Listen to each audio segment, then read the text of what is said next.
पंजाब दे नाल साडा वादा सी कि पंजाब दे विचों जिहड़ा इलीगल माइनिंग माफिया है उसनूं जड़ों खत्म करांगे।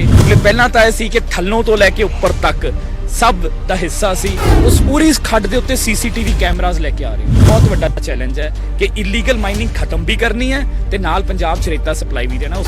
अज पंजाब दे मुख मंत्री सरदार भगवंत मान जी दे वल्लों एक विशेष बैठक सद्दी गई सी माइनिंग विभाग दी, जिस दे विच मैं भी मौजूद सी ते साडे विभाग दे सारे अधिकारी अते ओ कॉन्ट्रैक्टर जिन्हां नूं पंजाब दीयां खड्डां दा ठेका दिता गया सी पिछली सरकार वल्लों ओ भी सद्दे गए सीगे।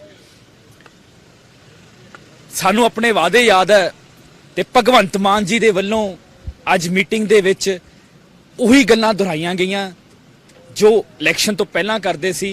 पंजाब दे नाल साडा वादा सी कि पंजाब दे विचों जिहड़ा इलीगल माइनिंग माफिया है उसनूं जड़ों खत्म करांगे ते जिहड़ा पंजाब दा खजाना थ्रू माइनिंग भरांगे ते पंजाब दी जनता नूं सस्ती रेत मिलूगी। सरकार बनन तो बाद जिद्दां ही मैनूं ये जिम्मेदारी दित्ती गई, ये वड्डी जिम्मेदारी है क्योंकि बाकी महकमे तक कमीशन चलदा होऊगा। ये वो महकमा सीगा जिथे सारा कुछ ही 2 नंबर च चलदा सी, इलीगल माइनिंग ही हुंदी सी, लीगल माइनिंग हुंदी नहीं सी। असीं सख्ती कीती, अज दावे नाल कह सकते हैं कि इलीगल माइनिंग पंजाब दे विचों उसकी जिहड़ी रीढ़ दी हड्डी है टुट चुकी है। किते कोई विरली कंप्लेंट आंदी उहदे उत्ते भी असीं एक्शन लैंदे आ। इलीगल माइनिंग पंजाब च नहीं हो रही।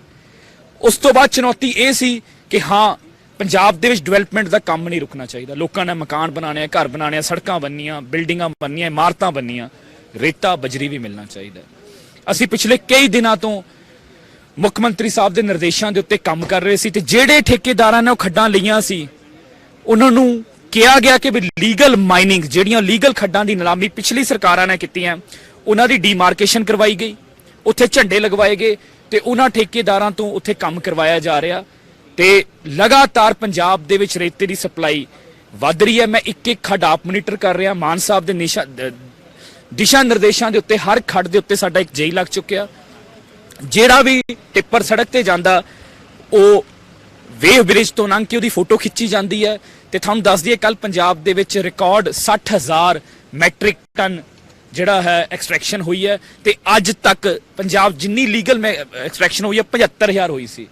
असीं आने वाले कुछ दिनों के विच ਉਹ ਰਿਕਾਰਡ ਤੋੜ ਦਾਂਗੇ ਤੇ ਉਸ ਤੋਂ ਡਬਲ ਦਾ ਸਾਡਾ ਟਾਰਗੇਟ ਹੈ। ਇਸ ਕਰਕੇ ਮੈਂ ਪੰਜਾਬ ਦੀ ਜਨਤਾ ਨੂੰ ਇਹ ਵੀ ਦੱਸਣਾ ਚਾਹੂੰਗਾ ਆਉਣ ਵਾਲੇ ਕੁਝ ਦਿਨਾਂ ਦੇ ਵਿੱਚ ਹੀ ਜਿਹੜਾ ਤੁਹਾਨੂੰ ਰੇਤਾ ਬਜਰੀ ਉਹ ਸਹੀ ਰੇਟਾਂ ਤੇ ਮਿਲਣ ਲੱਗ ਜਾਊਗਾ। ਕਿਉਂਕਿ ਜਦੋਂ ਅਸੀਂ ਇੱਕ ਵਾਰੀ ਇਹਦੇ ਤੇ ਕ੍ਰੈਕ ਡਾਊਨ ਕੀਤਾ ਉਹਦੇ ਤੇ ਸਪਲਾਈ ਤੇ ਸਾਰਾ ਜਿਹੜਾ ਅਸਰ ਆਇਆ, ਹੁਣ ਸਪਲਾਈ ਲਗਾਤਾਰ ਵੱਧ ਰਹੀ ਹੈ ਤੇ ਆਉਣ ਵਾਲੇ ਦਿਨਾਂ ਦੇ ਵਿੱਚ ਉਸ ਦਾ ਅਸਰ ਤੁਹਾਨੂੰ ਬਾਜ਼ਾਰ ਤੇ ਵੀ ਦਿਸੂਗਾ ਕਿਉਂਕਿ ਸਾਡੀ ਵਚਨਬੱਧਤਾ ਸੀ।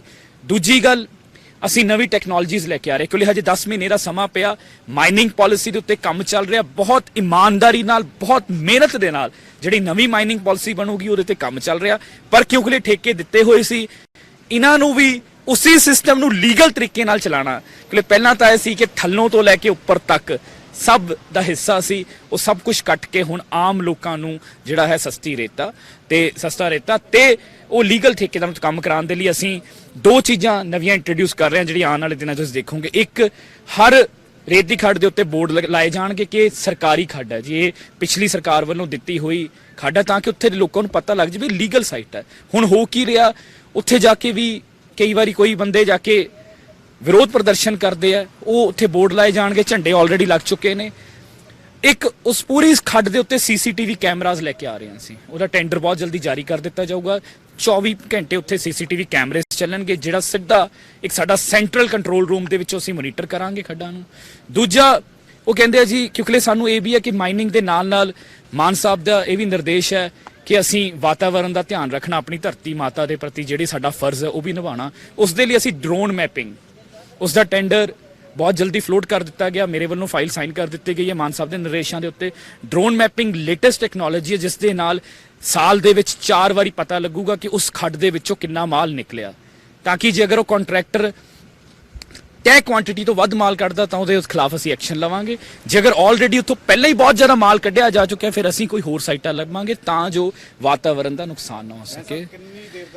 ਤੁਹਾਨੂੰ ਅਸਰ ਰੋਜ਼ ਦੇਖੋ ਨਵੀਂ ਪਾਲਿਸੀ ਜਿਹੜੀ ਹੈ ਇਹ ਜਿਹੜੇ ਕੰਟਰੈਕਟ ਹੈ ਇਹਨਾਂ ਨੂੰ ਹਜੇ 10 ਮਹੀਨਾ ਪਿਆ ਜਿਹੜੀ ਨਵੀਂ ਪਾਲਿਸੀ ਦੇ ਉੱਤੇ ਕੰਮ ਚੱਲ ਰਿਹਾ ਤੇ ਨਵੀਂ ਪਾਲਿਸੀ ਜਦੋਂ ਵੀ ਆਏ ਆਪ ਸਭ ਦੇ ਸਾਹਮਣੇ ਟੇਬਲ ਕਰਾਂਗੇ। ਤੇ ਹੁਣ ਤੱਕ ਕਿੰਨੇ ਪਰਚੇ ਦਰਜ ਇਲੀਗਲ ਮਾਈਨਿੰਗ ਦੇ ਉੱਤੇ ਲਗਾਤਾਰ ਪਰਚੇ ਚੱਲ ਰਹੇ ਆ ਜੀ, ਲਗਾਤਾਰ ਪਰਚੇ। ਮੈਂ ਇੱਕ ਇੱਕ ਉਹਦਾ ਅੰਕੜਾ ਨਹੀਂ, ਪਰ ਇਹ ਆ ਕਿ ਸਾਰੇ ਐਸਐਸਪੀਜ਼ ਨੂੰ ਤੁਹਾਡੇ ਸਾਹਮਣੇ ਉਹ ਚਿੱਠੀਆਂ ਵੀ ਤੁਹਾਡੇ ਨਾਲ ਸਾਂਝੀਆਂ ਕੀਤੀਆਂ ਗਈਆਂ। ਮਾਨ ਸਾਹਿਬ ਵੱਲੋਂ ਵੀ ਨਿਰਦੇਸ਼ ਹੈ ਕਿ ਕਿਸੇ ਨਾਲ ਕੋਈ ਲਿਹਾਜ਼ ਨਹੀਂ, ਚਾਹੇ ਕੋਈ ਵੀ ਕਿਸੇ ਵੀ ਤਰੀਕੇ ਦਾ ਬੰਦਾ, ਕਿਉਂਕਿ ਹੁਣ ਤੱਕ ਮਾਈਨਿੰਗ ਦੇ ਵਿੱਚ ਜਿਹਦਾ ਦਾ ਲੱਗਦਾ ਸੀ ਉਹ ਆਪਣਾ ਕਰਦਾ ਸੀ, ਚਾਹੇ ਉਹ ਕੋਈ ਪੋਲੀਟੀਸ਼ੀਅਨ ਹੈ, ਚਾਹੇ ਕੋਈ ਮੀਡੀਆ ਵਾਲਾ ਹੈ, ਚਾਹੇ ਕੋਈ ਹੋਰ ਬੰਦਾ ਲੋਕਲ ਲੈਵਲ ਤੇ ਬਹੁਤ ਕੁਝ ਚੱਲਦਾ ਰਿਹਾ, ਉੱਤੇ ਤੱਕ ਮੰਤਰੀਆਂ ਤੋਂ ਲੈ ਕੇ ਥੱਲੇ ਤੱਕ ਉਹ ਸਾਰਾ ਕੁਝ ਬੰਦ ਕਰ ਦਿੱਤਾ ਗਿਆ।